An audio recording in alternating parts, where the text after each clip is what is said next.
दरिया खान मरी में ज्वेलरी के दुकान में हथियारनि के ज़ोर ते लखे रुपयनि की फुर कई वही है।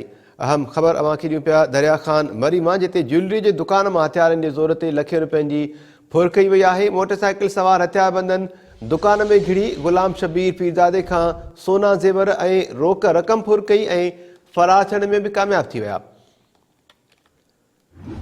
ब्रेकिंग न्यूज़ अवां सां शेयर कयूं पिया। इतला ते पुलिस पहुची दुकानदार का तफ़सील मालूम कया।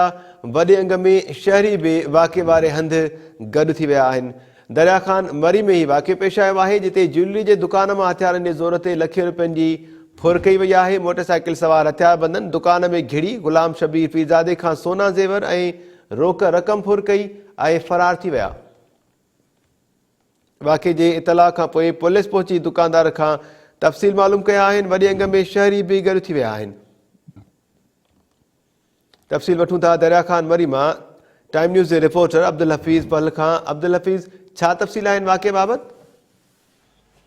जी, दरिया खान मरी मेन बाज़ार में ॾींहुं ॾिठो ज्वेलर के दुकानदार गुलाम शबीर सोनारे का 125 मोटरसाइकिल सवारन पारां डंडा हणी फायरिंग करे हरास पकड़े दुकानदार का 21 लख का वधिक रोक रक़म 25 तोला सोन मोबाइल फोन समेत कीमती सामान फुर करे फरार थी विया।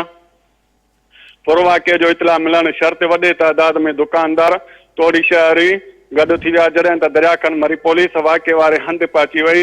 SHO दरिया खान मरी थाने ते गड थियल शहरियुनि ऐं दुकानदारनि सां ॻाल्हियूं करे जवाबदार गिरफ़्तार करण की खातिरी कराई।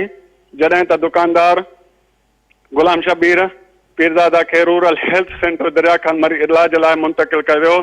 दुकानदार गुलाम शबीर पीरजादा सहाफ़ियुनि के फुर वाक़े बाबत तफ़सील ॾींदे ॿुधायो त मोटरसाइकिल सवार फोरू डंडा हणी फायरिंग करे हरास पकड़े 25 तोला सोन और 21 लख रुपयनि खां वधिक रोक रक़म मोबाइल फोन और कीमती सामान फुर करे फरार थी विया आहिनि। जॾहिं त दुकानदारनि पारां फुर वाक़े खिलाफ़ मेन बाज़ार चांदनी चौक बस स्टॉप बाज़ार समेत मुख़्तलिफ़ चौकनि जा दुकान बंद कया विया आहिनि। जॾहिं त शहरियुनि पारां मेन रोड पिणु बंद कयो वियो आहे।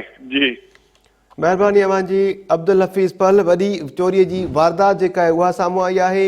दरिया खान मरी में टाइम न्यूज़ जो रिपोर्टर तफ़सील ॾेई रहियो त हथियारबंद जेके आहिनि सोनारे जे दुकान में घिड़ी करे खांसि 21 लख रुपया रोक रक़म और 25 तोला सोन समेत मोबाइल फोन्स वग़ैरह भी फुर करे फरार थी विया आहिनि।